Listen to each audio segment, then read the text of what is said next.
Hey guys, tonight we begin with one of the most complex, disciplined, and majestic civilizations in world history, Imperial China. For over 2,000 years, it set standards in science, philosophy, warfare, art, and bureaucracy. But don't romanticize it too quickly. Because as breathtaking as the Forbidden City might seem from afar, if you lived there, your life would have been anything but glamorous. So, before you get comfortable, take a moment to like the video and subscribe, but only if you genuinely enjoy what I do here. And let me know in the comments where you're tuning in from and what time it is for you. It's always fascinating to see who's joining us from around the world. Now, dim the lights, maybe turn on a fan for that soft background hum, and let's ease into tonight's journey together. Welcome to Imperial China, where the moment you exit the womb, society politely hands you a roll, and then nails it shut. Think of the social system like a multi-tiered cake, except you're the stale bottom layer, and the frosting never trickles down. At the very top, the Emperor, also known as the Son of Heaven, which is a lovely title until you realize heaven doesn't take complaints. He rules by the mandate of heaven, meaning as long as the crops grow and rebellions stay quiet, his divine status remains unchallenged. If things go wrong, welp, guess heaven changed its mind. Time for a new dynasty. Beneath him sit the scholar officials, men who spent most of their lives memorizing Confucian texts, quoting philosophy no one asked for, and developing hunched backs from a lifetime of bamboo scrolls and social superiority. They passed the imperial exams, which were essentially the SATs if failing meant dying poor forever. Next are the farmers. Yes, the muddy, sun-scorched, underfed backbone of society. Confucian doctrine actually respected them. They fed the empire, after all. Unfortunately, respect doesn't come with dental care or lunch breaks. Then come artisans, the people who made stuff with their hands. Paper, porcelain, fans, frustration. Useful? Absolutely. Respected? Not so much. But hey, at least they weren't merchants. Ah, merchants. Richer than everyone, trusted by no one. According to Confucian values, making a profit off other people's labor was morally slippery. So you could be dripping in silk and silver, but still be treated like a tax-evading raccoon in a brocade robe. Then we reach the societal basement. Soldiers, servants, butchers, actors, and criminals. Basically anyone you wouldn't want to sit next to at a formal banquet. Oh, and monks? Somewhere in a grey area between holy man and why are you bald and barefoot in public? And finally, women. Not even on the pyramid. They were more like the gravel surrounding it. Born to obey their fathers, handed off to obey their husbands, and expected to produce sons who could someday obey more men. So if you were born in Imperial China and hoped to follow your dreams, society had one answer. That's adorable. Now get back to work. Your day in Imperial China starts bright and early, not because you're a morning person, but because the rooster is screaming and the village bell is clanging like it's trying to summon the afterlife. You open your eyes, stretch your limbs, and then immediately remember you're not allowed to just exist. First, you bow. Not to some abstract deity or noble ideal, to your dad. Then your mum. Then your grandpa. Possibly to your great-aunt if she's still breathing. This is filial piety, and it's not just encouraged, it's mandatory. Forget to bow? That's not being rude. That's inviting cosmic shame onto 7 generations of your bloodline. And you don't just bow once. You bow in stages. You bow when you wake up. You bow before eating. You bow when someone older than you coughs in your direction. If you're not bowing at least 6 times before breakfast, are you even Chinese? Now, say you accidentally speak out of turn during morning tea. Maybe you asked a question like, "Why do I have to wash Uncle's feet?" Well, congratulations. You've now committed unfilial conduct, which is one small notch above public arson in terms of social disgrace. Better start rehearsing your apology, with 3 full kowtows and an optional forehead-to-floor touch. And yes, the furniture is judging you too. Most households didn't have chairs unless they were rich.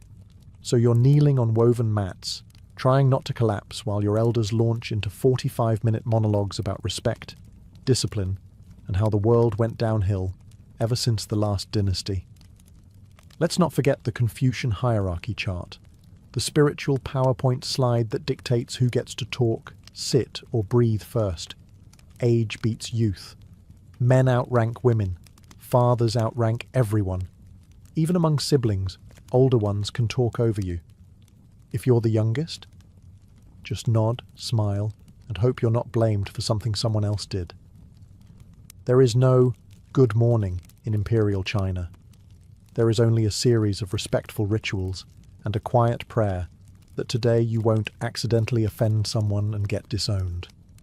You've bowed approximately 47 times before 7 a.m. Congratulations, you've survived the opening ceremony of the day. Now it's time for breakfast, the most important meal of the day, to remind you that life is suffering. So what's on the menu? Let's see. A steaming bowl of rice gruel, also known as congee, which is a generous way of saying hot, wet nothing. It's made by boiling rice in water until the rice gives up and becomes soup. If you're lucky, it has a little salt. If you're really lucky, a stray sliver of pickled vegetable floats by like a rare koi. If your family is on the poorer end of the spectrum, and let's face it, you are, that bowl of congee is about as exciting as your social prospects. You eat it quietly, respectfully, and under the silent judgment of at least one grandparent who remembers when even gruel was a luxury. Meat? Don't even ask. That's for festivals, weddings, and imperial officials who haven't visited a rice paddy since the Han Dynasty. Eggs are possible, but they're usually preserved in salt or ash until they resemble fossilized sadness. If someone brings out pork belly, you immediately check for visiting relatives or divine intervention. Tea is served, of course, not for relaxation, but because plain water is suspect. Tea, at least, has been boiled, and thus statistically less likely to kill you. You sip it slowly, even though your stomach is still wondering when the meal actually started. Meanwhile, you eat in silence. Meals are not for chatter. You don't discuss dreams, goals, or how you cried last night thinking about the imperial exam. You eat facing the ancestral shrine, silently thankful for your ancestors, even if they left you a thatched roof, chronic anemia, and impossible family expectations. The bowls are rough ceramic. The spoons are made of wood. There is no napkin. You wipe your mouth with your sleeve, if it's clean enough, and get ready to start working off the meal you barely consumed. And as you rise, your father nods once. Eat quickly. Heaven favours the diligent. Which roughly translates to, get back to work. We've got dynasties to maintain. You've finished your bowl of existential porridge, and now it's time to get dressed. Not to impress, but to not get fined, flogged, or mistaken for a social class above your station. Because in Imperial China, what you wear isn't about self-expression. It's about survival. Let's start with fabric hierarchy. Are you a farmer? Hemp. Coarse, itchy, scratchy hemp, the medieval equivalent of wearing a potato sack dipped in disappointment. Are you a noble? Silk. Glorious, shimmering silk that flows like poetry and whispers, tax the peasants more. And guess what? If you're caught wearing the wrong fabric, you're not just unfashionable, you're committing a crime. Clothing wasn't just a matter of comfort, it was law. The government had detailed regulations on sleeve width, hat shape, belt ornaments, and even colour. Yellow, for instance, was reserved exclusively for the emperor. Wear yellow as a commoner, and you're not starting a fashion trend, you're starting your own execution. Let's talk footwear. Cloth shoes for peasants, embroidered silk slippers for the elite. Practicality? Optional. Comfort? Unlikely. You didn't dress for the weather, you dressed for the dynasty, and now, the feet. Specifically, foot binding, the aesthetic equivalent of turning your toes into a curled-up secret. If you were a high-born girl, your feet were broken, folded under, and bound tightly from the age of 5. Why? Because tiny deformed feet, called lotus feet, were considered beautiful. A woman's worth was literally measured by how effectively she could hobble across a room without falling. It wasn't just painful, it was permanent, foot-binding crippled generations of women, turning walking into an act of art and agony. But don't worry. At least you got to wear embroidered shoes no one ever saw, because walking far wasn't really an option anymore. Even men didn't escape wardrobe misery. Bureaucrats wore heavy layered robes year-round, even in summer, because status always outranked sweat. Some outfits even had winged hat flaps, designed to keep officials from whispering to each other during court. So yes, imperial Chinese fashion was elegant, symbolic, and deeply political. But it also chafed, pinched, overheated, or outright shattered your bones. Beauty is pain, they say. But here, pain was mandatory, and beauty was a government-approved dress code. You're now properly dressed in your socially acceptable potato fibre tunic. Great. Time to head out and earn your daily calories, assuming the land, weather, and taxes allow it. Let's be honest. In imperial China, work wasn't a calling. It was a never-ending endurance test designed by Confucius and enforced by people who've never touched a shovel in their lives.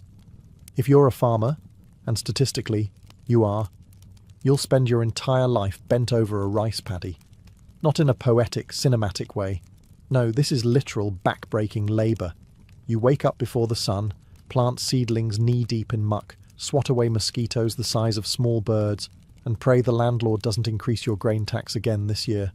Rain? You work. Drought? You work harder. Locusts? Work and scream at the sky simultaneously. The tools are basic. A wooden plough if you're lucky, your bare hands if you're not. Your ox is your best friend and your retirement plan. Lose him, and it's just you versus 10 acres of disappointment. Now, let's say you're a woman. Your workload has a sequel. You'll help in the fields and cook, clean, spin thread, weave fabric, raise children, and somehow still be blamed when dinner is late or your husband sneezes wrong. Rest? That's something noble ladies do while debating poetry. Artisans don't have it much better. You spend hours making pottery, paper, or tools by hand, then sell them for barely enough to buy stale tofu. And merchants, technically richer, but socially shamed. You could buy half the village and still be treated like a walking moral failure. Then there's corvée labour, government-mandated service. One day the emperor may need a new road, canal, or tomb. Guess who's helping build it for free with a smile and no shoes? You. Refuse and you're branded a criminal, or worse, a rebel. And at the end of it all, you trudge home, covered in dirt, to a bowl of thin porridge and the quiet satisfaction of not dying today. In imperial China, work doesn't set you free. It just keeps you too tired to rebel. Ah, the imperial exam system, the grand gateway to upward mobility. Or, as it's more accurately known, the eternal written torture chamber of China. If you were a man born with a sliver of ambition and a family slightly wealthier than dirt, your life path was clear. Pass the civil service exam, succeed, and you'd become an official. Respected, powerful, with silk robes and actual chairs to sit on. Fail? Back to the rice fields, peasant. Simple? Not even close. These exams were less multiple choice, and more memorize the entire Confucian canon word for word, and write poetic essays that would make a 1,000-year-old ghost weep. Imagine being judged not just on grammar and meaning, but on whether your handwriting flows like a morally upright river. One smudge, one character out of place, one metaphor too edgy, instant failure. Studying began in early childhood and didn't stop until your hairline did. Boys crammed inside freezing study huts or boiled themselves alive in summer, scribbling out essays until their fingers curled permanently into brush-holding claws. Tutors drilled doctrine into your skull like academic blacksmiths. Your social life? Gone. Your hobbies? Confucius. Your dreams? Still Confucius. The top exam, the Jinshi, was held in the capital. You were locked in a cubicle the size of a coffin with nothing but paper, ink, and soul-crushing anxiety. You brought your own food, blanket and chamber pot. Some examinees fainted, others went mad. A few died, yes, literally died from the pressure, and they weren't even given partial credit. Even if you passed the first round, more exams awaited, district, provincial, national. Years could go by. Decades. Some men tested into their 60s. One guy reportedly took the exam more than 40 times. That's not determination. That's trauma with a calligraphy pen. And if you failed? Social shame. Your family, who sacrificed everything for your education, would be disappointed, and loudly so. Your neighbours would whisper. Your mother might cry. Your father might give you the look. You know the one. The "why weren't you born smarter?" stare. So yes, the exam could lift you to greatness, or break your mind, your body, and your lineage. All for the chance to be overworked, underpaid, and micromanaged by palace eunuchs. Worth it? That's up to Confucius. Feeling dirty yet? Don't worry, you will. Because in Imperial China, personal hygiene wasn't so much a lifestyle as it was a seasonal suggestion. Let's start with the basics. Bathing? It happened, sometimes. Maybe once every few weeks if you were lucky and not freezing to death. In summer, sure. A dip in the river. In winter? You might go a month without a proper wash. And no, there was no lavender-scented soap. Soap, when used, was made from animal fat and ashes, a gritty blend that felt like exfoliating with misery. Public bathhouses did exist, especially in larger cities. But privacy wasn't really a thing. You'd be scrubbing your armpits next to an elderly merchant and a shrieking toddler, while a monk recited hygiene proverbs in the corner. Refreshing. Toothpaste? Try salt, charcoal, or powdered bones. Toothbrushes were made from animal hair tied to bamboo. Effective only if your goal was to mildly disturb your plaque into relocating. Dental hygiene wasn't great, which is probably why most older adults smiled like haunted jack-o'-lanterns. And then there were the parasites. Lice, fleas, bedbugs. These were less pests and more roommates. It didn't matter how rich you were. If you had hair, you had company. Comb shops flourished because everyone needed a lice comb. And if you didn't? You scratched your scalp like you were trying to summon lightning. Clothing wasn't helping. You wore the same outfit for weeks.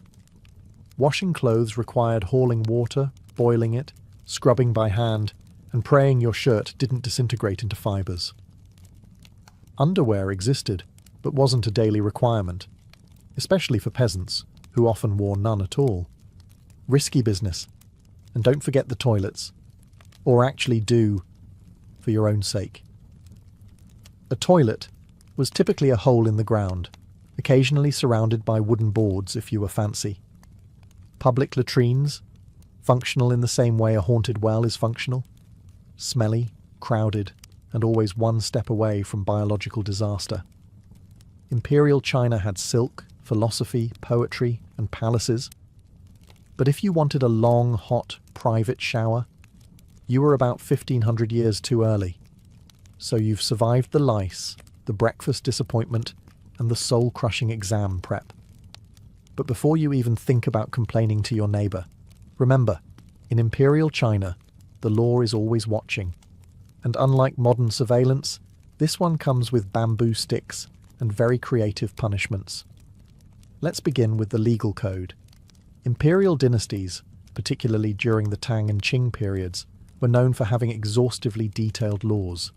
There were laws about taxes, hairstyles, hat shapes, how to grieve properly, and how long you were allowed to mourn your in-laws. Accidentally wear the wrong colour on the wrong festival day? Technically criminal. And yes, they kept receipts. Official bamboo strip records, inked and filed by overworked scribes who probably hated their job. Punishment wasn't subtle. Forget modern courtrooms and community service. Imperial justice believed in education through suffering. For minor offences, you might get flogged with a bamboo rod. Fun fact, the court even had different sizes of sticks depending on the crime. Light insult, small stick, stole a chicken, bigger stick. failed to bow deeply enough to a magistrate's horse? Surprise stick combo? For more serious crimes, things escalated quickly. You could be branded, tattooed on the face with your crime, sent into exile, or, if you really upset someone important, executed in public, slowly. Torture wasn't an exception, it was procedure. If you were accused of something, the court would often help encourage your confession with thumbscrews, kneeling on spiked boards, or long hours in a stress position while being shouted at by a man with a scroll and no sense of humour. And here's the best part. You didn't even have to be guilty, just suspicious, inconvenient, or politically unlucky. Even your family could be held accountable. The law loved collective punishment. If your cousin said something seditious during a rice wine binge, you might wake up to find your house under investigation, because guilt, apparently, was hereditary. The law was structured. It was advanced. It was terrifying. Justice in Imperial China was less about fairness and more about obedience. The message was clear. Behave. Respect the order. And whatever you do, don't make eye contact with the magistrate's concubine. Welcome to the imperial justice system's favourite hobby, torture, not as a punishment, but as a handy pre-trial icebreaker. Let's say someone accuses you of stealing a chicken, disrespecting your father, or, heaven forbid, expressing a controversial opinion about the emperor's poetry. The magistrate doesn't start by asking for your side of the story. No, this is Imperial China. You start by getting tied to a bench while they bring out the confession toolkit. First up, the bamboo rod, used for beating your back, buttocks, or thighs, until you're sorry for crimes you may not even understand. It wasn't random violence. They kept official punishment logs, counting every stroke with bureaucratic precision. 30 lashes for theft, 45 for lying, 1 bonus lash for squirming. Still denying guilt? Time to upgrade. Kneeling on spiked boards was a classic.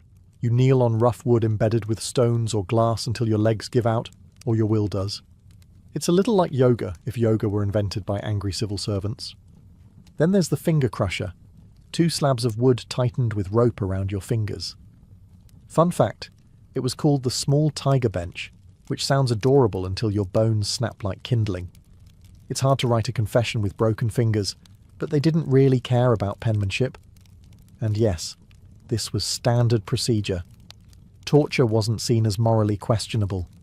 It was simply the most efficient way to get the truth, or at least a version of it that matched the official narrative.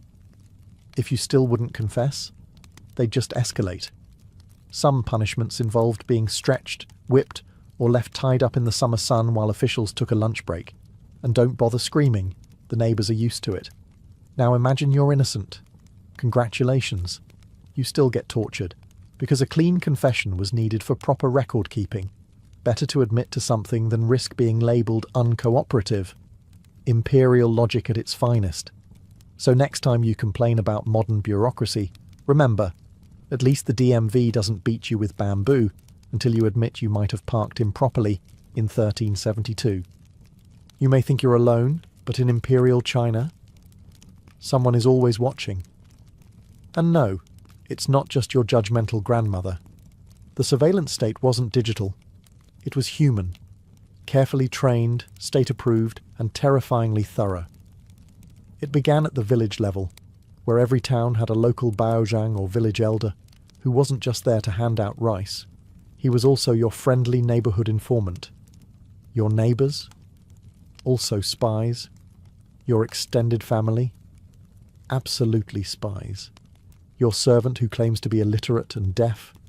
Definitely a spy. People were incentivized to report suspicious behaviour, and suspicious could mean anything from hoarding too much grain to coughing during a tribute speech. Even staying too quiet could raise eyebrows. What are you hiding, citizen? In the cities, you had a sophisticated network of yamen runners, scribes, and magistrate assistants whose job was to investigate crimes, deliver messages, and casually observe everything you did. Every dynasty had its own version of this machine, but the goal remained the same: keep the peace by peeking through every available crack. Especially fond of surveillance were the eunuchs in the imperial palace. Those castrated courtiers who couldn't father children but absolutely could start coups. Many controlled their own secret police forces, operated spy rings, and whispered in the ears of emperors. Some eunuchs wielded more power than ministers, simply by knowing who said what to whom and when. And don't even try complaining about the system. Criticizing the emperor, even indirectly, like saying, "The sun looks a little tired today," could be interpreted as slander. Poets learned to master the art of subtlety. Everyone else just mastered the art of shutting up. What's worse, the government often published lists of executed criminals as a warning, complete with names and crimes. It was like an ancient Facebook feed, but with more beheadings. So if you had a rebellious thought, you kept it to yourself. If you had a rebellious cousin, you turned him in. And if someone smiled too wide while asking about your political opinions, that was your cue to fake a cough and run. Because in Imperial China, the walls had ears. And so did the trees, the neighbours, and probably your rice bowl. In Imperial China, marriage was not about falling in love under the cherry blossoms. It was about duty, negotiation, and dowries so heavy they could break your ox cart's axle. Love? That was for poems, not people. Let's start with the basics. Marriages were arranged, always. Parents decided your fate while you were still learning how to hold chopsticks. If your family had status, they'd hire a matchmaker, a professional snoop who compared horoscopes, family records, and whether your future spouse's ancestors had ever done anything embarrassing 5 dynasties ago. If everything aligned, congratulations, you're engaged, to someone you've probably never met. Physical attraction, personality, shared interests, irrelevant. Compatibility was measured in birth charts and tax records. For women, marriage wasn't an exciting new chapter. It was a polite kidnapping with ceremonial robes. You left your family forever, changed your surname, and moved into your husband's home, where you were now expected to serve not only him, but his parents, his grandparents, and whatever cranky uncle happened to be living in the guest room. The dowry system meant your family had to send money, goods, or land with you. The more, the better. Think of it as ancient China's version of "thanks for taking her off our hands." In return, the groom's family might give betrothal gifts, but don't get too excited. Sometimes that meant silks and jewellery. Other times, a slightly nicer chicken. Once married, your job was clear. Produce male heirs, obey your in-laws, and never, ever talk back. A wife was expected to be modest, silent, and hard-working, the holy trinity of Confucian womanhood. If you were too loud, too opinionated, or, heaven forbid, barren, you might get replaced, legally, with a concubine. Speaking of which, yes, concubinage was a thing. Men could take multiple concubines, especially if they were rich. Women. One man, one shot at survival. Divorce? Rare. Social suicide. The only acceptable grounds were 7 outs, including jealousy, disease, or excessive gossip. So if your tea-drinking habits annoyed your husband enough, he could legally dump you. Nice. In short, marriage in Imperial China was less happily ever after, and more try not to get exiled for serving cold noodles. So, you're thinking of rebelling. Maybe you're tired of back-breaking labour, endless bowing, or that smug magistrate who taxed your rice and your dignity in the same afternoon. Bold move. Unfortunately, in Imperial China, rebellion didn't make you a hero. It made you a very short-lived headline. Let's start with the fantasy. You gather a ragtag band of peasants, burn your landlord's tax ledgers, and proclaim a glorious new era of justice. The problem? The Imperial army arrives 3 days later with horses, crossbows, and no sense of humour. You see, the emperors weren't just bureaucrats in gold hats. They were obsessed with stability. Confucian ideology taught that rebellion meant disorder, and disorder meant the universe was out of whack. That made you not just a criminal, but a cosmic threat. And the punishment for cosmic threats? Dramatic. You'd be captured, paraded, tortured, and often executed in a way specifically designed to discourage creative thinking. Public beheadings were popular, so was quartering. One emperor preferred slow slicing, a charming method where you were cut repeatedly until your paperwork and your torso were complete. And it didn't stop with you. The imperial government loved a good collective punishment. Your family, your neighbours, even that one guy who once lent you a hoe, they were all fair game. The logic was simple. If we erase your entire village, no one will rebel again. Effective, terrifying. Still, rebellions did happen. From the Yellow Turban Rebellion to the White Lotus Uprising, desperate people occasionally rose up. And while some sparked chaos, most were brutally crushed. The survivors were either enslaved, silenced, or drafted into public works projects they wouldn't survive long enough to finish. Even talking about rebellion was dangerous. Writing a sassy poem that hinted at discontent? Boom. Arrested. Confess under bamboo interrogation. If you're lucky, you get exiled to the outer provinces to think about your actions. Somewhere cold, rocky, and strategically flea-infested. So yes, rebellion sounded romantic, the stuff of dramas and legends. But in reality, you were more likely to become a cautionary tale carved onto a public plaque. Want to change the system? Best to keep your head down, literally. So maybe you thought, if I can't make it as a peasant, maybe I'll rise through the ranks, ace the exams, and live a comfortable life as a government official. Adorable. Welcome to court life in Imperial China, where yes, the tea is hot, the robes are silk, and the palace floors are polished to a divine shine. But so are the knives hiding behind everyone's backs. Let's begin with the Forbidden City, the Emperor's heavily guarded wonderland. Inside, everyone is smiling and plotting. Eunuchs, ministers, concubines, scholar officials, all locked in a constant game of polite treachery.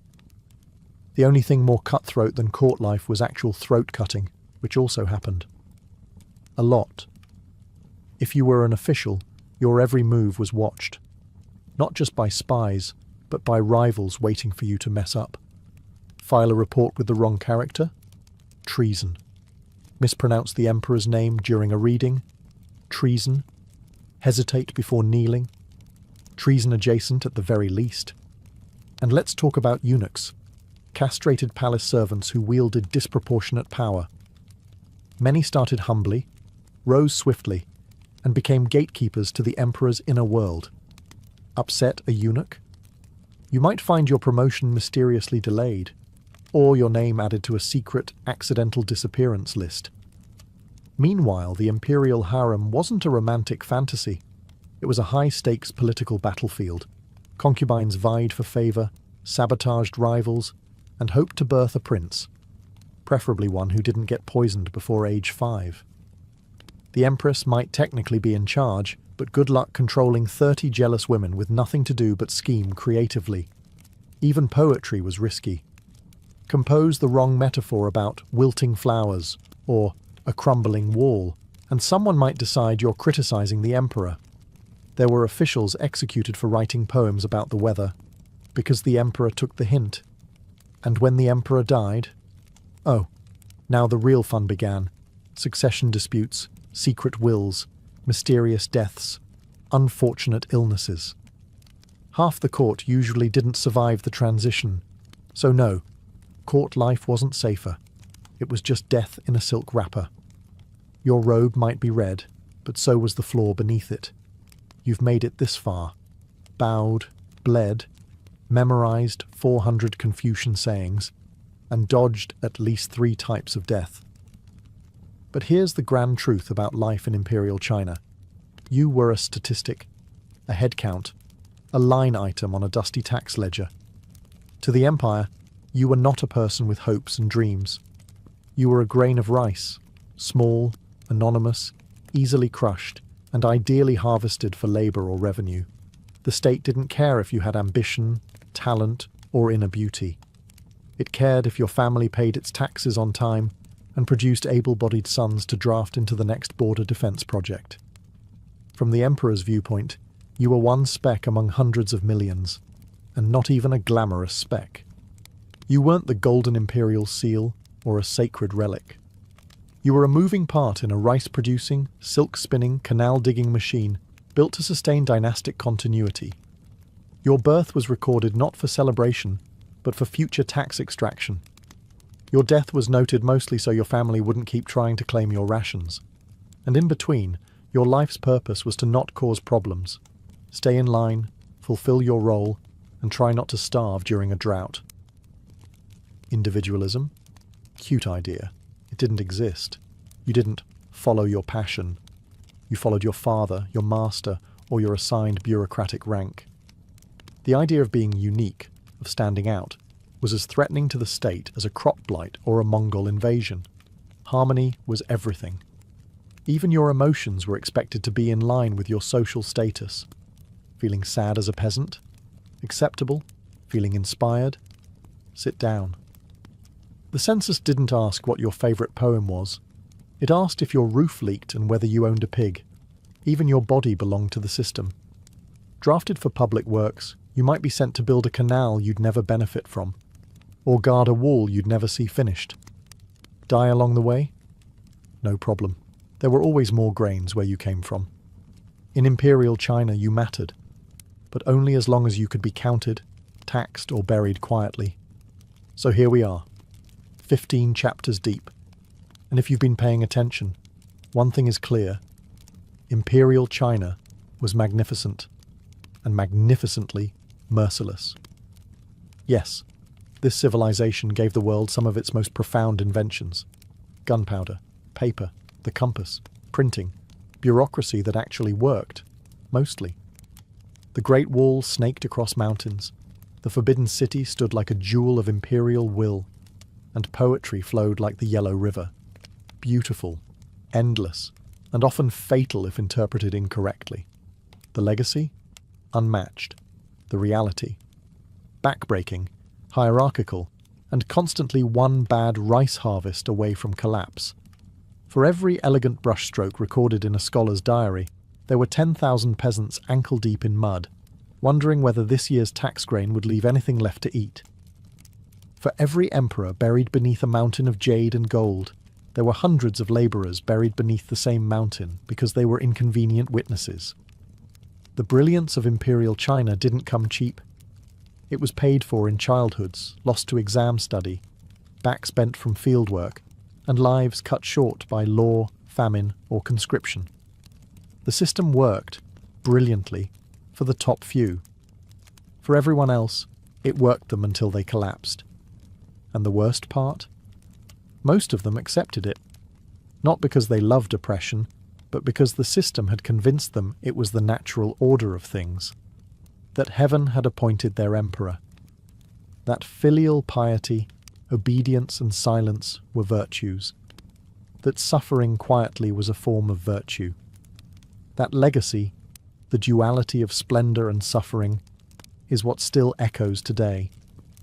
When people look back at Imperial China, they often see the calligraphy, the architecture, the philosophical quotes carved into stone.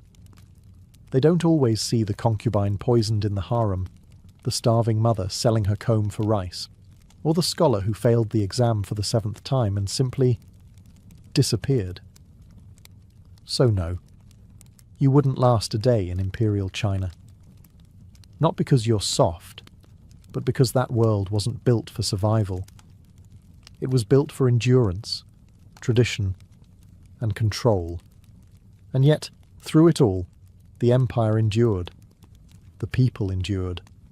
But only a few of their stories were ever told. In the spring of 1846, the Great Westward Migration was in full swing. The Oregon Trail pulsed with life, oxen trudging, wagon wheels creaking, and families dreaming of new beginnings. Among these travellers was a group of roughly 30 people led by brothers George and Jacob Donner and businessman James F. Reed. They weren't fortune seekers or adventurers. They were farmers, craftsmen, mothers, and children chasing the promise of California's fertile valleys. Their timing seemed perfect. The snows wouldn't fall for months, and the well-worn path west had carried thousands before them. But the Donner Party, later numbering 87 people, made one critical error that would set them on a path toward tragedy. They chose to take a shortcut. This so-called shortcut was the Hastings Cut-Off, an untested route promoted by Lansford Hastings, an opportunist who had never even travelled it himself with a wagon. It promised to shave weeks off the journey by cutting through Utah's Wasatch Mountains and the Great Salt Lake Desert. Hastings had sent guides ahead to leave letters encouraging emigrants to take his new route. The Donner Party, trusting those letters, left the traditional trail and followed his suggestion. At first, spirits remained high. The group included children, elderly parents, and entire families who sang hymns at night and held tight to hope. But trouble began quickly. The Wasatch Mountains were far more treacherous than Hastings claimed. The wagons had to be dismantled, hauled piece by piece, and reassembled. Progress slowed to a crawl. Tempers flared, supplies dwindled. Then came the desert. The Great Salt Lake Desert was a brutal, shimmering hell. Hastings had said it would take 2 days to cross. It took 5. Water barrels ran dry.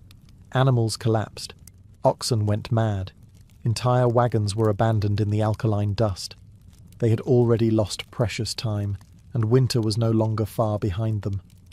By the time they rejoined the main trail, they had lost weeks. Other wagon trains were already over the Sierra Nevada.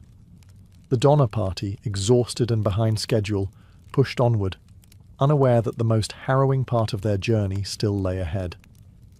The dream of California was still in their minds, but the mountains didn't care about dreams.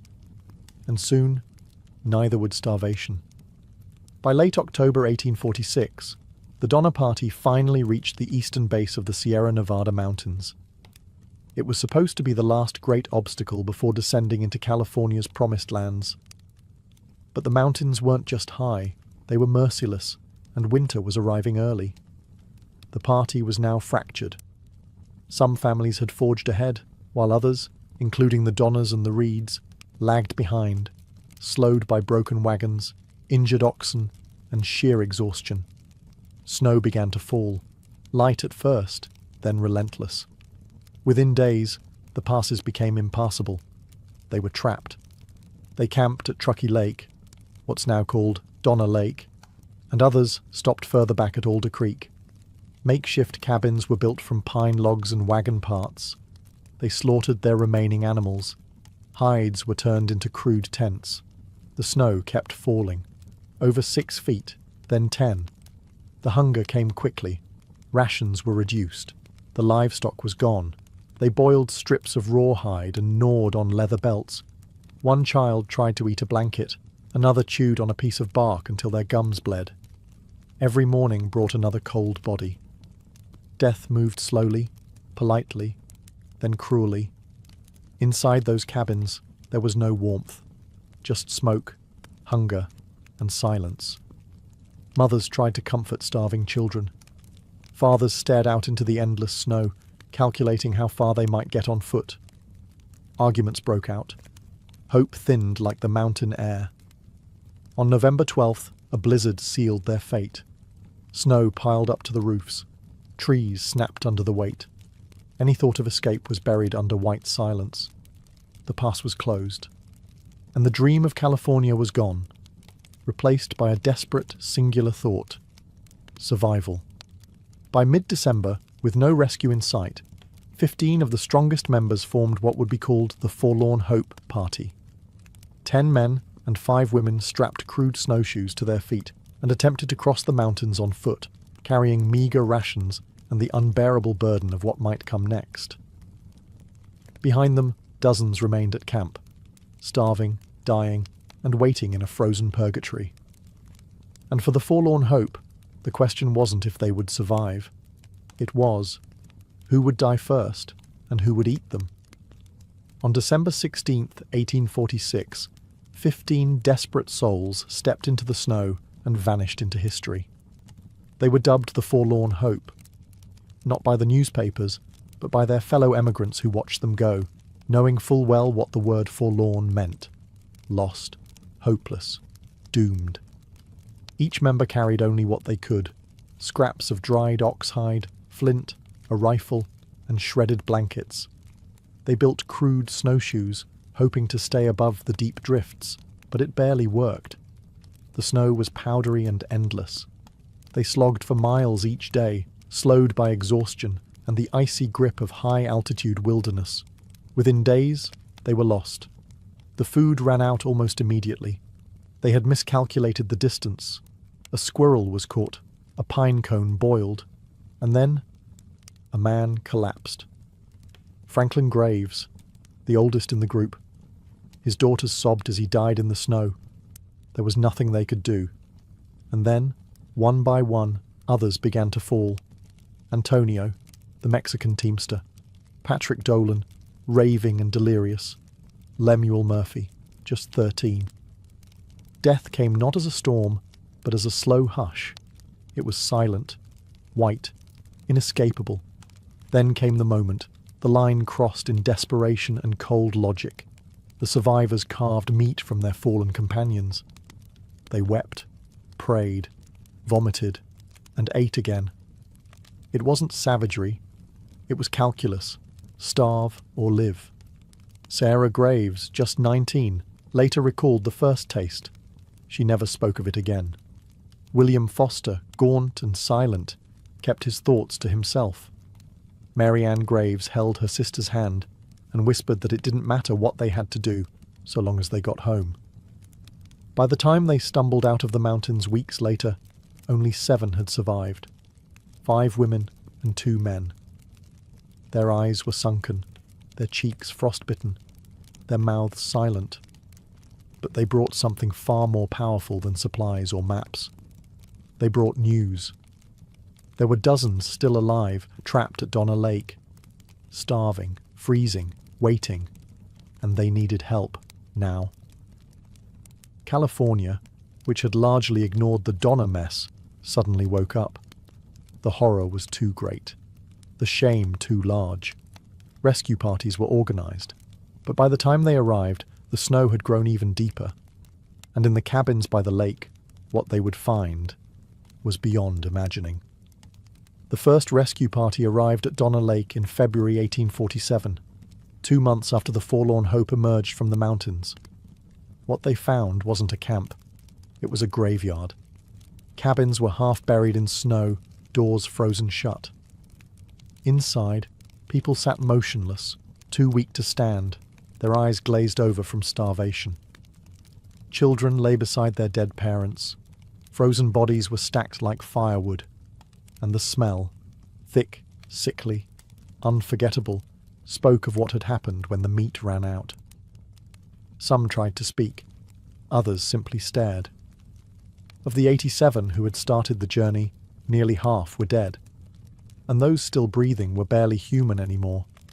Gaunt, skeletal figures wrapped in filthy hides, whispering prayers to an indifferent sky. The rescuers had brought supplies: flour, dried meat, blankets, but not enough to save everyone. There was no way to carry dozens through snowdrifts taller than wagons. They had to make impossible decisions. Children were chosen first, the smallest, the lightest. Those with the greatest chance of surviving the trek back down the mountains. Parents stayed behind, watching silently as strangers carried away their children, unsure if they'd ever see them again. Over the next 2 months, 3 more rescue missions followed. Each had to battle whiteouts, avalanches, and terrain that had swallowed the Donner Party whole. With every return trip, the rescuers brought fewer supplies and found fewer survivors, and darker stories. The truth began to leak out, not just of starvation, but of cannibalism. Of how, in the worst nights, when all was lost, some survivors had fed on the dead. Some even whispered that others had killed to feed. The names were kept quiet, the rumours louder than the facts. Some were judged, others pitied. Most were simply too traumatized to speak. James Reed, who had been banished early in the journey for killing a man in self-defence, returned as a rescuer. Against all odds, he found his wife and children still alive. George Donner, however, lay dying at Alder Creek, his arm gangrenous. His wife, Tamsin, refused to leave him. She stayed behind when the others left and never made it out. When the final survivors reached California in April 1847, the ordeal was over. But the scars, emotional, cultural, and historical, were just beginning to form. News of the Donner Party's ordeal spread east like wildfire, twisting with each retelling, growing darker, more grotesque. Newspapers couldn't get enough of it. America, gripped by manifest destiny fever, was suddenly staring at its shadow. The story was too irresistible. Pioneers chasing paradise, turned cannibals in the snow. Some headlines called it the cannibal horror of the Sierra. Others accused survivors of murder. It wasn't just scandal, it was a national reckoning. The westward expansion had always been sold as glorious, godly, and inevitable. But now it was stained with the image of starving settlers roasting human flesh over pinewood fires. Journalists fixated on every ghastly detail. Who ate whom? Who died nobly? And who took too long to die? Sarah Graves, one of the survivors, was hounded for interviews. So was Mary Murphy, who lost almost her entire family. Survivors were caught between fame and shame, praised for surviving, yet judged for how they did it. James Reed, once a disgraced exile, returned to San Jose a changed man, haunted but vindicated. His leadership during the rescue missions earned him public sympathy, and he spent much of his later life trying to protect the reputations of the survivors. But even he couldn't silence the whispers. Tamsin Donner became a tragic symbol, a devoted wife who stayed behind with her dying husband, refusing rescue more than once. When she finally tried to leave with a group of men, she never made it. Her fate was murky. Some said she died of cold. Others suggested she had been killed and eaten by the very men she trusted. The government, for its part, said little. California was on the brink of becoming US territory, and the last thing officials wanted was to tarnish the dream of westward expansion. The incident was brushed aside as an unfortunate tragedy, an anomaly. No inquiry, no formal investigation.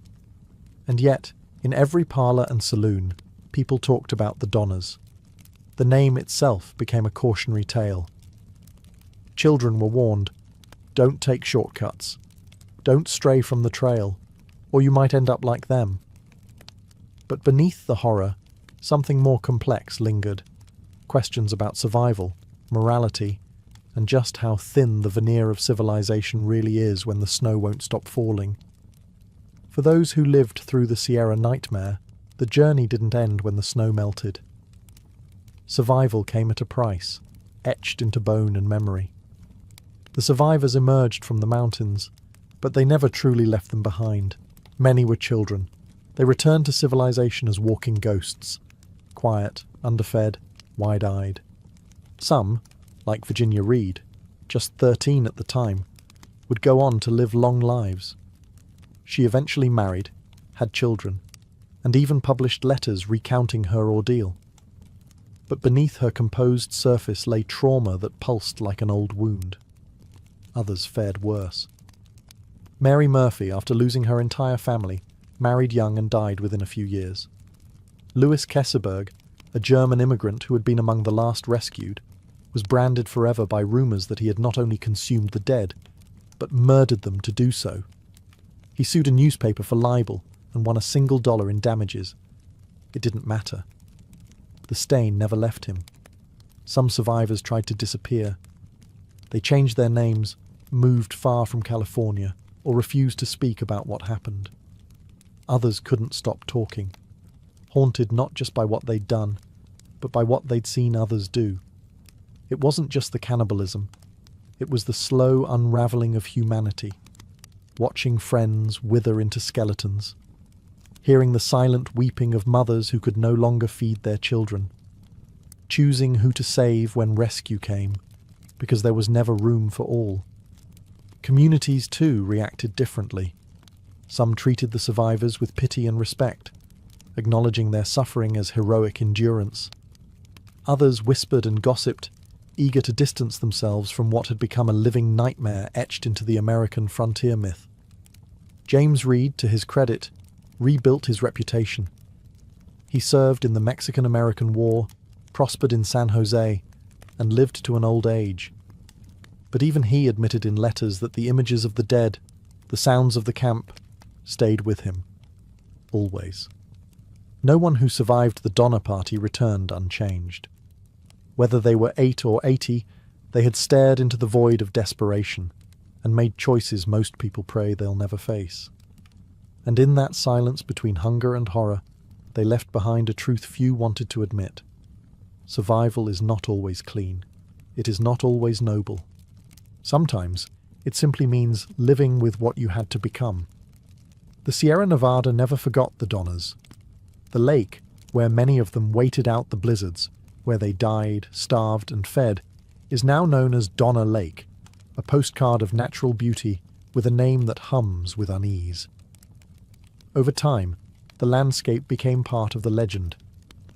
Tourists came to see the site where the cabins once stood, to walk the snowy trails where the forlorn hope had trudged, to gaze at the mountains that had refused to let the pioneers pass. Locals told stories. Some whispered that the place was cursed, that the trees still remembered, that the winds carried voices. In 1918, a granite monument was erected near the lake. On top stands a solemn pioneer family, father, mother, and child, facing westward, ever hopeful. The pedestal beneath them is 22 feet tall, marking the height of the snow that winter. It's a monument to endurance, to tragedy, to the thin line between civilization and survival. But even in stone, the story remains uneasy. The monument says nothing of cannibalism, nothing of the quiet desperation, the betrayals, or the dead who were consumed to keep others alive. It's a sanitized memory, one designed for public comfort, not historical truth. Every year, school children visit the site. They hear the basic version: pioneers, trapped, survived. Maybe a mention of starvation. Rarely the rest. It's easier to honor grit than to stare into the face of what survival cost. Still, the mountains remember. The paths they took are still there, buried under ski resorts and hiking trails. The spot where Tamsen Donner stayed behind with her dying husband. Now a picnic area. The frozen cabin where children wept in silence, replaced by interpretive plaques. And yet, the air feels heavy, as if the ground still holds the memory of boots crunching over snow, of mothers rocking dead infants, of strangers sharing meat with trembling hands and averted eyes. Nature doesn't care. It offers no apologies. But the story persists, not just because it's horrifying, but because it's human. The Donner Party wasn't just about failure or cannibalism. It was about how far people will go to protect their families, to cling to hope, to choose life, even in its most terrible form. And in the silence of the mountains, that choice still echoes. In the decades that followed, the story of the Donner Party evolved, warped by memory, distorted by gossip, and reshaped by the needs of a nation addicted to drama. The facts were gruesome enough, but that didn't stop storytellers from making them worse. Or in some cases, more heroic. Some survivors were romanticized, cast as tragic pioneers who had faced hell and returned with scars. Others, like Louis Keseberg, became villains in the public imagination. He was accused of hoarding food, of murdering Tamsen Donner, of enjoying what he had to do to survive. None of these accusations were proven. But truth, in the age of printing presses and dime novels, was never the priority. The public loved extremes. They didn't want nuance. They wanted either martyrs or monsters. This made life after survival difficult. Every interview, every newspaper sketch, every fictional retelling reopened wounds. Some survivors tried to set the record straight. Virginia Reed, years later, published her own account. She begged future pioneers to avoid shortcuts and listen to those with experience. Others stayed silent, worn down by the weight of their memories, and the world's fascination with them. By the late 19th century, the Donner Party had become folklore. Campfire stories told in hushed tones, a cautionary tale taught to schoolchildren, a metaphor for poor planning, for hubris, for what happens when people trust the wrong advice. The Hastings cutoff became infamous, a synonym for fatal shortcuts. And over time, the true horror of the story, the cannibalism, was used to mask the deeper tragedy, that the entire ordeal could have been prevented. That bad leadership, arrogant promises, and systemic inexperience killed more people than snow ever did. Yet there's something uniquely American in how the tale persisted. It's not just a story of failure. It's a story of obsession, with movement, with reinvention, with the fantasy of taming nature and destiny. The Donner Party was a mirror, reflecting not just desperation, but the myth of westward perfection cracking under its own weight. The truth is, there were no heroes, no villains, just humans, making impossible choices. And while the snow melted and time marched forward, the question never truly faded. What would you have done? Today, the Donner Party stands as more than a footnote in American history. It's a symbol, distorted, debated, and deeply uncomfortable. Unlike other tales of pioneering grit, this one refuses to sit neatly in the gallery of noble westward expansion. It's a story that still bites. We remember the cannibalism, yes, but that was only the final act. The real legacy lies in everything that led to it. The illusion of shortcuts, the fatal power of poor leadership, the faith placed in maps drawn by dreamers instead of realists. The Donner Party exposed the fragility of the American dream when tested against the harsh indifference of nature. And yet, in that collapse, we also find something else: endurance. The survivors didn't just make it down from the mountains. They rebuilt, married, had children. Some stayed in California, others moved away to escape the whispers. A few even became quietly prosperous. Their lives weren't defined by what they had done to survive, but by the choice to keep living after it. But the cost of that survival is eternal. The site at Donner Lake still stands, preserved and somber. Visitors walk through pine trees and melting snow, reading plaques about hunger and courage. Tour guides speak in quiet tones. Historians argue over the details. Writers still can't leave the story alone. Because the Donner Party asks questions that history usually avoids. What happens when every option left is the one you swore you'd never choose? What happens when the dream of paradise turns into a snowy tomb? And if survival is all that's left, does it still matter how you achieve it? There are no satisfying answers, just echoes, and bones buried beneath the snow. In the end, the Donner Party reminds us that human strength is not measured in glory, but in resolve. Not in conquest, but in the brutal, terrible choice to keep breathing, even when every comfort, law, and illusion of civilization has been stripped away. So we remember them, not just for what they did, but for what they endured. Not as legends or cautionary tales, but as people, terrified, determined, flawed, and human. And in the Sierra winds, their story still whispers through the trees, forever frozen in time, forever unfinished. Wu Zhao was not born into royalty.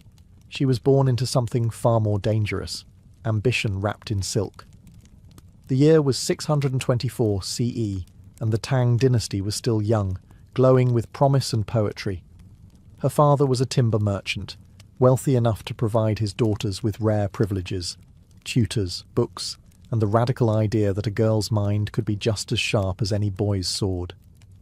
From an early age, Wu Zhao was different. While her peers learned embroidery and how to pour tea with humility, Wu studied politics, history, and literature. She was fascinated by strategy and stories of imperial rule. She didn't just read about powerful men, she imagined herself among them. By the time she turned 14, her beauty, wit, and education caught the attention of Emperor Taizong himself, she was summoned to the imperial palace and became one of the emperor's many concubines. At first glance, it might have seemed like a dead end. After all, she was ranked fairly low, a mere talented lady among dozens. But Wu had no intention of fading into the background. Even in a palace overflowing with silks and whispers, she stood out. She memorized the emperor's routines, his likes, his moods. She learned the art of silence, of knowing when to speak and when to vanish behind a curtain. But most importantly, she watched. She watched how power was wielded, and more importantly, how it was lost. And when Emperor Taizong fell ill, Wu Zhao didn't panic. She planned. Upon his death, she should have been sent to a Buddhist convent, her life effectively over. But fate, or more accurately, Wu's cunning, had other plans. She had already caught the eye of the emperor's son, Li Ji, the future Emperor Gaozong, and he hadn't forgotten her. What followed was the first in a long string of quiet revolutions. Wu Zhao wasn't just a concubine anymore. She was a student of power, and soon she'd be its master. The girl once hidden behind a palace screen would become the woman who ruled from the dragon throne. But her rise had only just begun, and the empire was not ready for what was coming. When Emperor Taizong died in 649 CE, palace protocol dictated Wu Zhao's next step with chilling clarity. She was to be sent to a convent and live out her days shaved-headed and silent. Most former concubines accepted this fate with quiet resignation. Wu Zhao, however, was not most. Before Taizong's death, she had already begun a subtle and dangerous entanglement with his son, Li Ji, the new Emperor Gaozong. Whether it was genuine affection or ruthless calculation, their bond survived the transition of power. And so, barely a year after entering the convent, Wu Zhao returned, not as a cast-off widow, but as the emperor's secret consort. The Empress Wang, Gaozong's wife, had ironically orchestrated Wu's return. Hoping to distract the emperor from another rival concubine, she invited Wu Zhao back into the palace. She might as well have handed her the keys to the empire. Wu Zhao played her new role with chilling grace. She bore the emperor sons, an advantage no rival could match. But she didn't just give him heirs. She gave him ideas. It wasn't long before she became his closest advisor, whispering thoughts that slowly rewrote the gears of state policy and court etiquette. Some said the emperor was in love. Others whispered he was bewitched. Either way, she was now indispensable. Then came the blood. The rivalry with Empress Wang and another favoured concubine, consort Xiao, escalated into quiet war. In 654 CE, tragedy struck, or was orchestrated. Wu Zhao's infant daughter died under suspicious circumstances. She accused Empress Wang of murder. What followed was swift and brutal. Wang and Xiao were deposed, imprisoned, and eventually mutilated. Empress Wang's limbs hacked off and her tongue removed. Her final cries, it was said, were like those of a pig being slaughtered. Wu Zhao was now empress. Officially. This wasn't a rise. It was a coup disguised as destiny. Wu Zhao had moved from concubine to empress not with armies, but with alliances, assassinations, and the steady erosion of her enemy's influence. She didn't just survive palace life, she bent it to her will. But she wasn't finished. Not even close. She had tasted power. Now she wanted the throne itself. Not beside the emperor, but above it. And for the first time in China's long and patriarchal history, that unthinkable dream would start to become reality. By the late 1660s, Empress Wu was no longer merely a consort who whispered advice from behind the screen. She had become the empire's silent puppeteer. Emperor Gaozong's health began to fail, his vision deteriorating, his strength waning. In his weakness, Wu Zhao found opportunity. She stepped forward as his proxy, issuing edicts in his name, presiding over court meetings, even reviewing memorials meant for the emperor's eyes only. Ministers knew the truth but dared not say it. China was now ruled by a woman. At first, Wu Zhao ruled cautiously. She supported Buddhism over the traditional Confucian order, using its doctrines to justify her presence in politics. After all, if the Buddha had once appeared as a woman, why couldn't a woman guide the empire? It was spiritual logic with political teeth. She restructured the bureaucracy, promoting officials based on merit rather than family name. This was revolutionary in a court dominated by aristocratic bloodlines. To her supporters, she was a reformer. To her enemies, she was a social arsonist, setting fire to centuries of tradition. Still, Wu played the long game. She never rushed the throne. Instead, she waited, removing rivals, gathering allies, and mastering the language of statecraft. She planted informants like seeds throughout the bureaucracy. She used the imperial secret police like pruning shears. Any official who opposed her found themselves demoted, exiled, or executed, all while she remained outwardly dutiful to the emperor. In 683, Gaozong died. The natural order should have restored male rule. Their son, Zhongzong, ascended the throne. But when he showed signs of independence, daring to appoint his in-laws to important positions, Wu Zhao struck. She demoted him and installed another son, Ruizong, one easier to control. Behind the throne, she ruled absolutely as Empress Dowager and Regent. It was the perfect disguise for authority, a mother protecting the empire in her son's name. But soon, even the fiction of male rule began to chafe. Why hide any more? The ministers grumbled. The court scribes whispered. China has never had a female emperor, they warned. It would be unnatural. Wu Zhao listened. Then she quietly began to prepare a new name, a new dynasty, and a new chapter in history where the emperor wore a crown of phoenixes, not dragons. She wasn't content to rule from the shadows. She was ready to claim the light. In 690 CE, Wu Zhao finally cast aside the veil. No more proxies, no more sons sitting on the throne with her hand behind their backs. She declared the end of the Tang dynasty and announced the birth of a new regime, the Zhou dynasty, named after a golden age of ancient Chinese history, carefully chosen to evoke legitimacy and virtue. She was no longer Empress Dowager Wu. She was Huangdi Wu Zhao, China's first and only female emperor. The court was stunned. Some scholars recoiled in outrage, citing Confucian texts that spoke of women as obedient, modest, and confined to the inner chambers. But Wu Zhao had already rewritten the rules. She surrounded herself with loyal officials, promoted commoners who owed their rise to her, and crushed dissent before it had time to take root. To reinforce her mandate, she leaned heavily on Buddhism. Temples were built across the empire proclaiming her as the reincarnation of Maitreya, the future Buddha. One monk even discovered a scripture declaring that a woman would one day rule the world and bring universal peace. Conveniently, that woman was sitting on the throne. She had portraits painted of herself, seated on the throne with calm authority, and inscriptions carved in stone that praised her as divine monarch. In a patriarchal society, it was nothing short of heresy. And yet, it worked. Wu Zhao governed with a mixture of steel and silk. She strengthened the civil service exam system, ensuring that bureaucrats were chosen by ability, not birthright. She implemented agricultural reforms, lowered burdens on farmers, and increased state revenue. Under her reign, the empire remained largely stable and prosperous. But her power came with a price.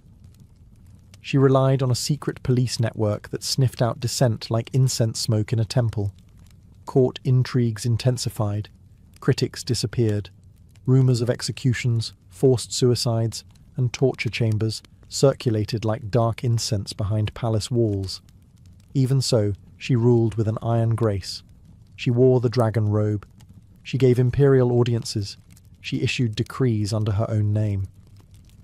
For 15 years, Wu Zhao wasn't just the most powerful woman in China. She was the most powerful person. She had climbed every rung of a ladder she was never meant to touch, and now she stood alone at the top. Ruling China as its only female emperor brought prestige, but it also made Wu Zhao the focal point of every grudge, fear, and wounded ego in the empire. She had rewritten tradition, defied Confucian order, and outmaneuvered generations of noblemen. And that meant one thing: everyone in silk was watching her, and waiting. The court seethed with quiet rebellion. Ministers who bowed by day conspired by candlelight at night. Even among her own children, there was no safety. The sons she had once used as pawns began to resent her absolute control. They wanted power, but Wu had taught them too well how dangerous ambition could be. She trusted none of them. To survive, Wu Zhao didn't just govern. She played a relentless game of psychological chess. Suspected conspirators were removed under vague charges. Trials were swift, confessions often forced, and executions public. Her enemies painted her as bloodthirsty, but in truth, she was surgical. This wasn't madness. It was method. She created new ranks within the bureaucracy, titles that seemed grand but carried little power. It was her way of rewarding loyalty without handing over real control. She also elevated the status of women at court, placing female relatives and trusted concubines into positions that would have been unthinkable a generation before. Yet as the years wore on, her reliance on a few key figures began to cast shadows on her legacy. Two favourites in particular, the Zhang brothers, rose from court entertainers to political insiders. Handsome, charming, and decades younger, they quickly earned favour, and with it, influence. To her critics, this was scandalous.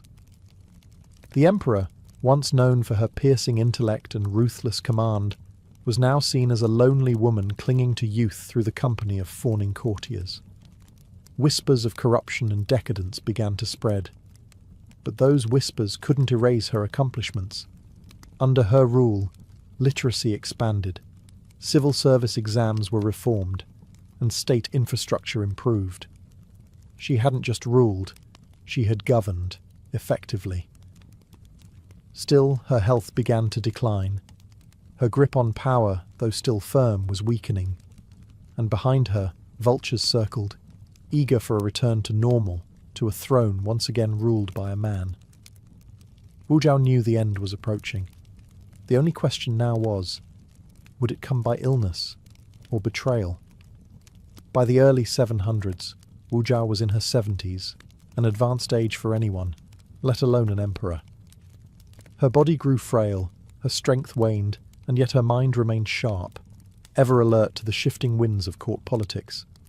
She still ruled, but now from a reclining couch behind golden screens, hidden from view, and those closest to her began circling like wolves sensing weakness. Her reliance on the Zhang brothers, Zhang Yizhi and Zhang Changzong, became a source of ridicule and resentment. Once charming favourites, they were now viewed as corrupt sycophants who manipulated imperial decisions for their own gain. Ministers who had long tolerated their presence began to plot. In 705 CE, the palace finally snapped. A group of senior officials and generals launched a swift coup. It wasn't bloody. It didn't need to be. The empress was surrounded, her allies captured, and the Zhang brothers were summarily executed, their heads displayed to the court as a signal. The phoenix's wings had been clipped. Faced with overwhelming pressure and deteriorating health, Wu Zhao had no choice but to abdicate. She was forced to step down and restore her son, Zhongzong, to the throne, the same son she had previously removed for daring to think independently. She retreated into retirement, her once vast court reduced to a small entourage. And yet, even in abdication, she retained her title as emperor and continued to exert some influence behind closed doors. China may have changed the name on its throne, but the echo of Wu Zhao's reign still lingered in every policy, every law, every shaken official, afraid of another woman with ideas. She died later that same year. No grand tomb inscription, no flowery epitaph. Her name was quietly removed from official histories. The Tang dynasty erased her as thoroughly as they could, as if her reign had been a bad dream they preferred not to discuss. But history, like Wu Zhao herself, is difficult to silence. For decades afterward, poets and scholars argued about her. Was she a usurper or a visionary? A tyrant or a reformer? A murderer or a saviour of the state? What is certain is this: she broke every rule the empire tried to write for her. And for 15 years, she didn't just defy history, she became it. After her death in 705 CE, the Tang court moved swiftly to erase Wu Zhao's unprecedented reign. Official histories were rewritten. Her reforms were attributed to her male successors. Her name, carved into records and temples, was scratched out, replaced with safer, more familiar male names. Yet despite the state's efforts, Wu Zhao refused to vanish. The people remembered her. Scholars couldn't ignore her. Foreign emissaries continued to speak of the female emperor who once ruled the greatest empire on earth. And in a strange twist of fate, it was the very scholars and historians tasked with minimizing her legacy who ensured its survival. You can erase a name, but not a reign that shaped a generation. Her accomplishments were undeniable. She had elevated Buddhism to new prominence, making it a central pillar of imperial legitimacy. She had restructured the civil service, making exams more meritocratic and reducing aristocratic nepotism. She had defended the empire's borders, launched successful military campaigns, and kept internal rebellion largely in check, an achievement most male rulers could only hope for. And for women, Wu Zhao's reign was a brief, radiant constellation in a dark sky of subjugation. She appointed women to key positions, funded female education, and offered unprecedented access to the levers of power. Her rule became a mythic precedent, proof that a woman could not only survive the palace but dominate it. Still, her legacy is tangled. Later Confucian historians painted her as a monster in makeup, a femme fatale who seduced her way to power and bathed her court in blood. Stories of her cruelty were exaggerated, her lovers multiplied, her ruthlessness elevated to near-demonic proportions. It was easier to villainize her than to admit she had outperformed many of her male predecessors. But modern historians have begun to balance the scales. Today, Wu Zhao is recognized not just as a powerful woman, but as one of the most effective rulers in Chinese history, male or female. Her reign, complex and contradictory, remains a masterclass in statecraft, political survival, and ideological manipulation. She ruled in a time that said she should be silent. She conquered a system built to crush her. And in the ashes of her erasure, her name still burns, quiet, powerful, and unforgettable. To understand Wu Zhao's reign is to understand the China she shaped, not just through edicts and executions, but through culture, ideology, and identity. Her rule wasn't just a political anomaly, it was a civilizational pivot point. For one, she redefined what it meant to be imperial. Traditional emperors surrounded themselves with Confucian scholars and war generals. Wu Zhao, in contrast, built her court around Buddhist monks, scholars from humble backgrounds, and fiercely loyal officials who owed their careers to her vision of meritocracy. This fundamentally altered the power structure of the Tang dynasty. Under Wu Zhao, the civil service exams became more inclusive and rigorous. This empowered scholars from poorer, non-noble families, a dramatic shift away from the aristocratic monopolies that had dominated since the Han dynasty. In doing so, she laid the groundwork for a more dynamic, educated bureaucracy that would endure long after her death. Culturally, she sparked a golden age of Buddhist art and architecture. Temples, pagodas, and colossal statues were erected in her name and image. At Longmen Grottoes, a massive statue of Vairocana Buddha bears unmistakable features resembling Wu herself. Regal, calm, and all-seeing. These were not just religious offerings, they were political monuments. Each structure whispered the same radical message: a woman could embody cosmic order. She also changed the language of rulership. Wu Zhao introduced dozens of new Chinese characters into official use, some to express abstract virtues, others designed specifically to glorify her rule. Most of these characters vanished after her reign, but the audacity of crafting a new script to describe a new regime speaks volumes about her vision. Perhaps most revolutionary was her manipulation of gender roles. By portraying herself as both mother and sovereign, she fused the intimate and the imperial. She didn't challenge masculinity directly. She absorbed it into her persona. She was at once the nurturing protector and the ruthless enforcer, the dragon and the phoenix, the emperor and the empress. Her empire was not perfect. Dissent was punished harshly. Trust was a rare currency. But it functioned, evolved, and expanded under her. And that, despite centuries of resistance to her legacy, cannot be denied. Wu Zhao didn't just rule the Tang dynasty, she remodeled it. Wu Zhao died over 1,300 years ago, and yet the echo of her reign still ripples through China's cultural memory. A haunting melody of brilliance, brutality, and bold defiance. While her name was once scraped from stone and banished from official annals, time has a way of unearthing what history tries to bury. In the centuries that followed, she became a paradox. In popular folklore, she was portrayed as everything from a cruel seductress to a divine ruler. Opera troupes dramatized her life, sometimes portraying her as a tragic heroine, sometimes as a ruthless tyrant. She was demonized, sanctified, misunderstood, and yet never forgotten. No woman in Chinese history has ever matched her climb or her crown. Others held power as dowagers or regents, but none ever declared themselves emperor. None dared to remake dynasties, rewrite language, or stand alone atop the world's most powerful throne. And the legacy of that fact, that she broke the unbreakable rule, continues to inspire debate. To some, she remains a cautionary tale. The danger of ambition unbound, of femininity in armour. But to others, especially modern historians, feminists and political thinkers, she is something else entirely. A symbol of resilience, a case study in raw political genius, a monument to the cost and consequence of leading when you were never meant to. Even today, Wu Zhao is more than a historical figure. She's a mirror. In her rise, you see the gears of systemic injustice turning, and in her reign, the moment they were jammed. She didn't just defy expectations, she obliterated them. And yet, she also paid the price of greatness. Her legacy remains clouded by moral ambiguity. She used fear as much as fairness. Her enemies died not just in disgrace, but sometimes without trial, their voices lost to history. Her compassion was selective, her justice strategic.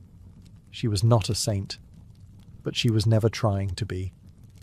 Wu Zhao ruled not to be liked, but to survive, and in surviving, she made history. And so she remains, the woman emperor who rose from the shadows of concubinage, who walked into a world that said no and answered with a throne. In a land of dragons, she crowned herself the phoenix. And in that flame, she burned her name into eternity. In the ancient world, a road wasn't just a convenience, it was a declaration of power. The moment a ruler ordered a road to be carved through forest, desert, or mountain, it wasn't about ease of travel, it was about control.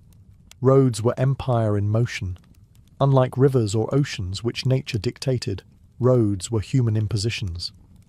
They cut through geography, tethered distant outposts to capitals, and reminded everyone, from merchant to rebel, that civilization had reach. A good road meant troops could move fast, taxes could be collected efficiently, and goods from the frontier could be brought to the heart of the empire. The earliest known roads go back to Mesopotamia, around 4000 BCE. These weren't paved highways, but compacted dirt paths used for carts and trade caravans. Even then, societies realized something crucial. When people move, ideas, goods, and influence move with them, and whoever builds the path controls the flow. In ancient Persia, the royal road stretched over 1,500 miles, from Sardis to Susa. It had way stations, rest areas, and royal couriers who could gallop across the empire in record time. Herodotus claimed a message could travel its full length in just 7 days. That speed wasn't just impressive, it was intimidating.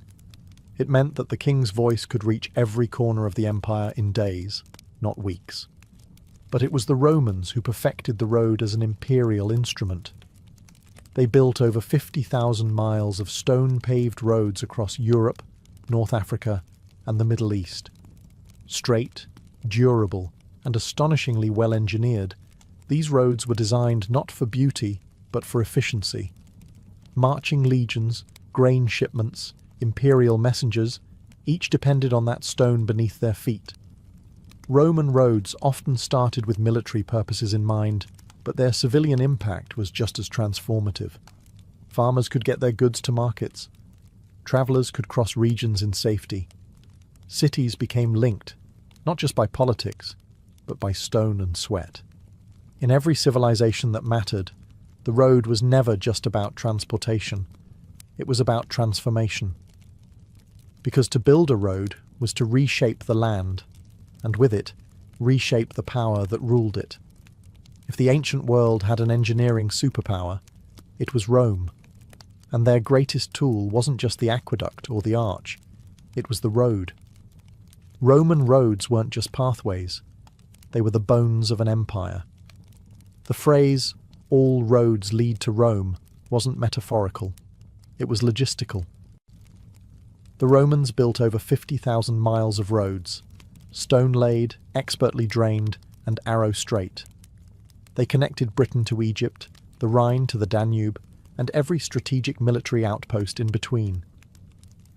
These roads made the empire feel smaller, faster, and more manageable. Roman engineers followed a formula. First, they chose a route, not necessarily the easiest, but often the straightest. Then came surveying, using tools like the groma for right angles and distance. Once the path was set, they began excavation. A Roman road was built in layers, like a cake of conquest. The bottom layer, statumen, was made of large stones. Above that came rudus, a mix of crushed stone and lime. Next was nucleus, a layer of compacted sand or gravel. Finally, the summum dorsum, a paved top of interlocking stone slabs, often crowned in the centre for water runoff. The result was a road that could withstand centuries of weather, hooves and sandals. Some are still in use today, but engineering was only half the story. Roman roads came with infrastructure, mile markers, rest stops, and way stations called mansiones where officials and messengers could rest and resupply. The cursus publicus, Rome's courier system, used these roads to move messages across the empire at astonishing speed, nearly 50 miles a day in some cases. And the roads moved more than mail. They moved legions. A rebellion in Gaul, a skirmish in Judea. Roman troops could march hundreds of miles faster than any enemy expected. Roads became an extension of Rome's military muscle, silent, solid, and always advancing. But with soldiers came settlers, and with settlers came cities. Roads encouraged trade, migration, and the spread of Roman law, language, and architecture. They were arteries pumping culture as well as conquest. For Rome, a road wasn't a luxury. It was a necessity, a symbol, a message carved in stone that said, Rome is here, and wherever Rome built, the world changed beneath their feet. While Rome built roads in stone, the Inca Empire built them in the sky.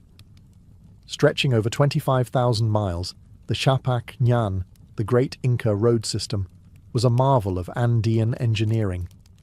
It tied together one of the most challenging landscapes on Earth, connecting deserts, jungles, and mountains that soared past 13,000 feet. And the Inca did it all without the wheel, without draft animals beyond the llama, and without metal tools in the European sense. This wasn't just a road system, it was the spine of an empire. At the heart of it all was Cusco, the Inca capital. Radiating out like spokes on a sunwheel, the roads linked provincial centres, military outposts, agricultural hubs, and sacred sites. The most famous stretch is the Inca Trail, which winds its way to Machu Picchu, but that was just one thread in a vast imperial web. The roads varied in size and construction. In the lowlands, they were wide and paved with stone.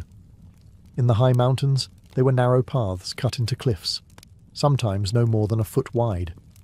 Where rivers ran, The Incas built rope suspension bridges using woven grass, strong enough to support travelers and caravans of llamas. These bridges had to be remade yearly, a community ritual that still survives in parts of Peru today. There were no wheeled carts. All transport was by foot or by llama. But the Incas had something even more efficient: chasqui, relay runners. These messengers sprinted between tambos or rest stations built every few miles. Messages, food, and even fresh fish from the coast could reach the emperor in Cusco within days. This system allowed the empire to function with astonishing speed, despite having no written script. But the roads were also spiritual. Many followed seques, sacred lines that radiated from Cusco to shrines and mountains. Travel wasn't just practical, it was symbolic. Each step reinforced imperial order and religious harmony. The Chapak Ñan wasn't a Roman-style conquest machine. It was a tether, a way to hold a vertical empire together. From snow-capped peaks to coastal deserts, the roads made unity possible. And though much of it is gone today, some stretches still endure, stones fitted without mortar, still carrying footsteps after 500 years. The Incas didn't just conquer the Andes. They stitched it together, one path at a time. Centuries before Rome and far from the Andean peaks, another empire stitched together its vast territory with stone and strategy, the Achaemenid Persian Empire. And at its heart ran the Royal Road, a 1,500-mile engineering triumph stretching from Sardis in Lydia, modern-day Turkey, to Susa, one of the Persian capitals. Commissioned by Darius the Great in the 5th century BCE, the Royal Road wasn't just a way to move goods. It was a political artery, a demonstration of imperial sophistication, and one of the earliest true long-distance highways in recorded history. The Persians didn't invent roads, but they standardized them, militarized them, and made them the foundation of bureaucracy.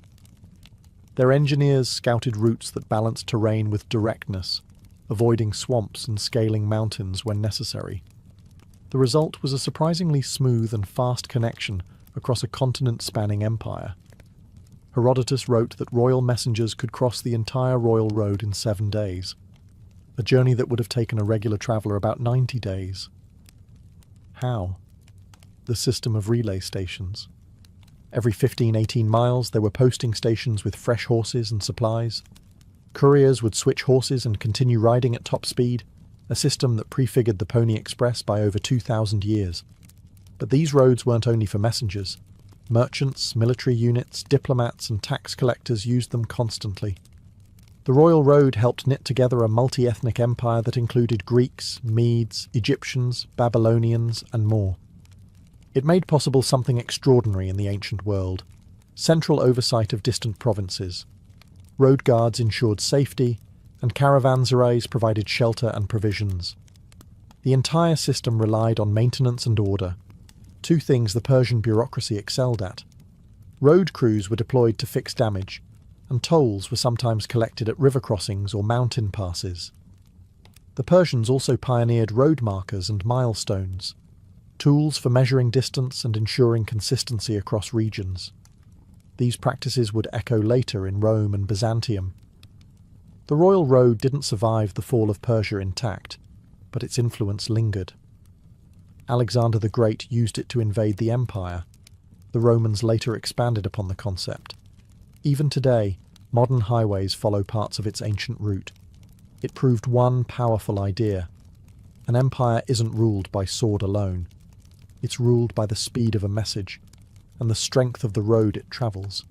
While the Romans were laying stone in Europe and the Incas were carving trails through the Andes, another empire was quietly building a road network that would shape the world in a different way: Han Dynasty China. Their roads didn't just connect cities, they stitched together a civilization and fueled the rise of one of the most legendary trade systems in human history: the Silk Road. Under the Han Dynasty, especially during the reign of Emperor Wu, r. 141–87 BCE, roads became a tool for expansion and control. The government poured resources into constructing and maintaining long-distance routes that extended from the imperial capital of Chang'an into Central Asia. These roads weren't just for merchants, they were vital military and administrative arteries. Unlike Roman roads, Han roads weren't uniformly stone-paved. Many were hard-packed dirt or gravel, occasionally reinforced with planks in muddy regions or stone slabs in high-traffic areas. But what they lacked in uniform engineering, they made up for in scale and organisation. The postal relay system, known as the Yichuan, was remarkably advanced. Stations were placed at regular intervals, complete with fresh horses and accommodations for government messengers. This allowed imperial decrees and tax records to travel across thousands of miles with surprising speed. These roads supported not just governance but diplomacy and trade. Envoys like Zhang Qian, who journeyed westward into Central Asia, opened up contact with cultures as far as Persia and India. Silk, jade, paper and spices flowed outward. In return, China received horses, glassware, and new agricultural ideas. Security was essential. The Han invested heavily in maintaining military garrisons along the routes, especially near the Gansu corridor, a narrow, wind-swept strip of land that acted as a gateway between China and the West. Watchtowers, beacon mounds, and walled settlements dotted the road, creating a lattice of imperial presence. Culturally, the road system enabled the spread of Confucianism, Buddhism, and administrative practices across diverse regions. Travellers, monks, soldiers, and merchants moved ideas along with goods, shaping a unified identity that would last long beyond the Han. Han roads weren't built to impress. They were built to endure. And while many vanished beneath later cities or were reclaimed by dust and desert, their legacy remained. Because through these roads, China didn't just defend its borders, it opened a door to the world. The ancient Greeks are rarely celebrated for their roads. They didn't build grand highways like the Romans or stretch vast networks like the Persians. But what they did build, though more modest in scale, reveals how roads could shape not only commerce and war, but culture, religion, and identity. Greece's rugged, mountainous terrain made road building difficult and expensive. So instead of imperial highways, the Greeks developed a patchwork of stone-paved local routes, often connecting city-states rather than unifying a vast empire. These roads followed natural terrain and were typically narrow, just wide enough for pack animals or chariots. Yet despite their simplicity, they played a crucial role in the Greek world.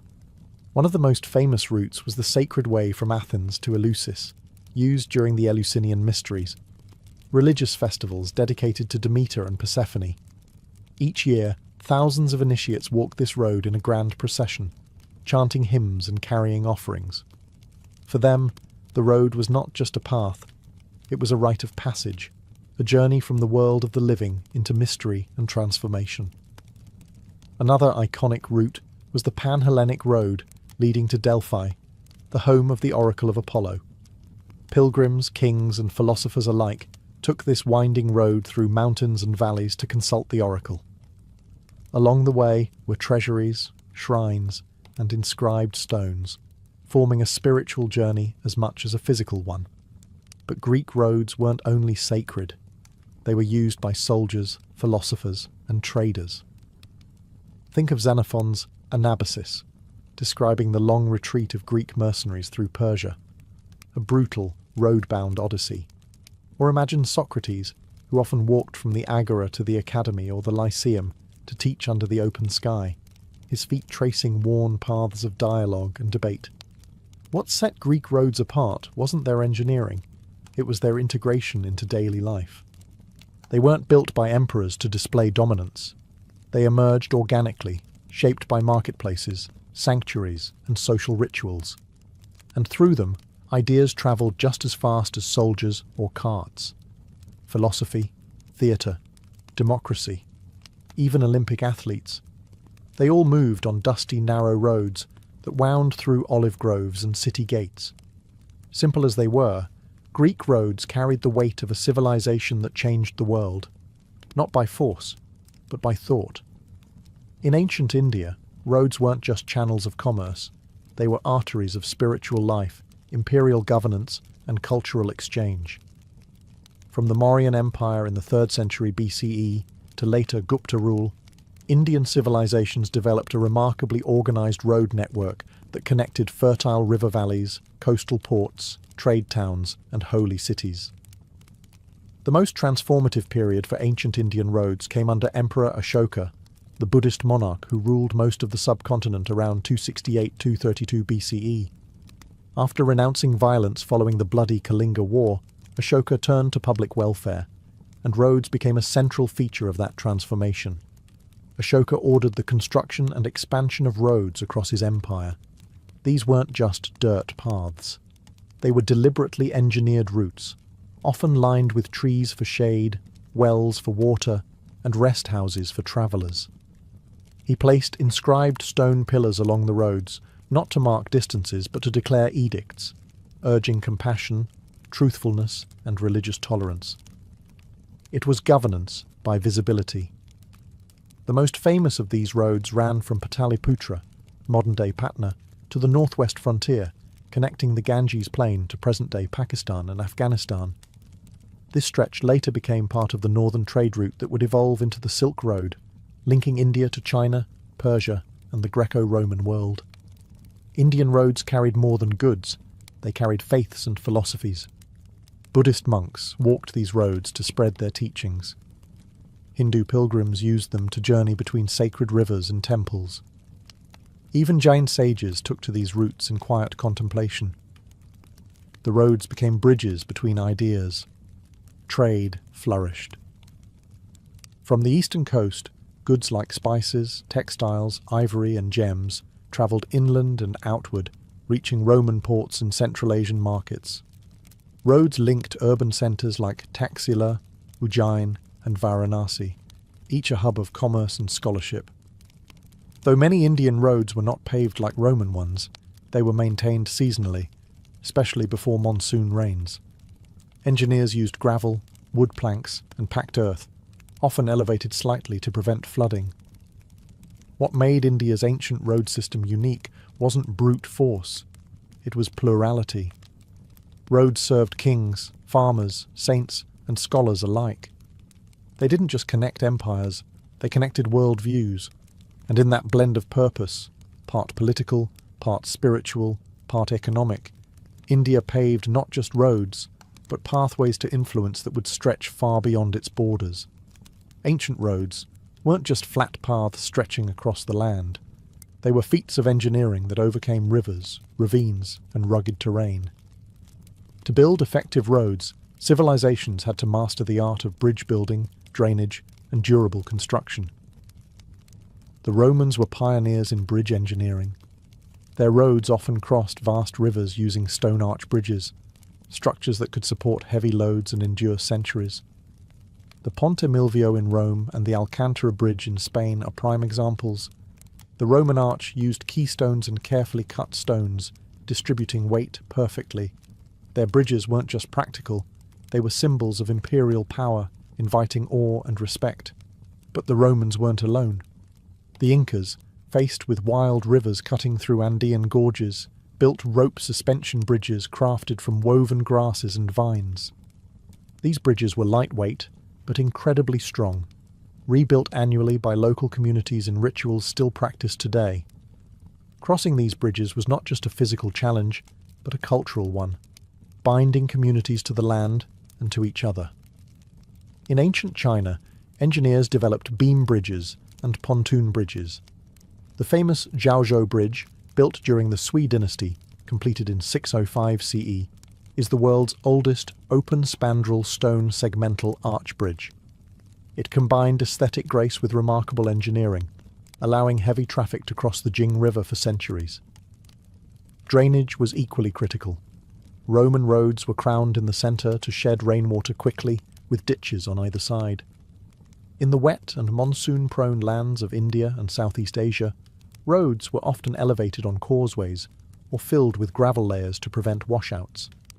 Some empires even built roads with multiple layers of materials, compacted soil, stones, gravel, and paving slabs, to ensure durability. Beyond bridges and drainage, the creation of way stations and mile markers along ancient roads provided travellers with rest, supplies, and orientation, early versions of highway rest stops. These engineering achievements didn't just facilitate movement, they shaped economies, warfare, and culture. A bridge could mean the difference between an army crossing into enemy lands or being stopped cold. A well-maintained road could mean the survival of a city through trade and communication.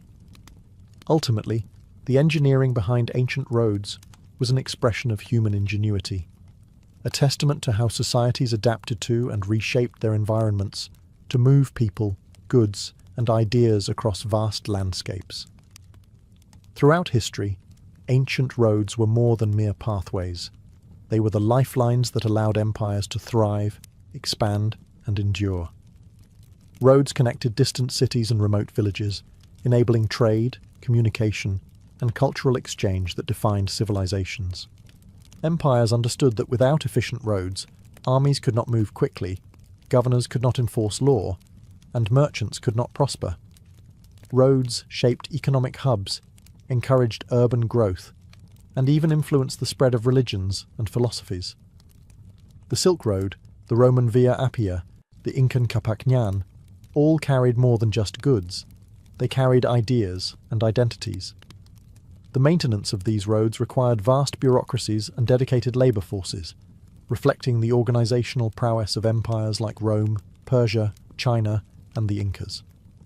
Roads became a measure of an empire's reach and stability. When roads were kept in good repair, empires flourished. When neglected, regions drifted into isolation, rebellion, or decline. But roads also symbolize human ambition, the desire to connect, control, and communicate across vast spaces. They show how early engineers and leaders understood geography not just as a barrier, but as a canvas to reshape. Today, many ancient roads lie beneath modern highways, while others remain as archaeological treasures.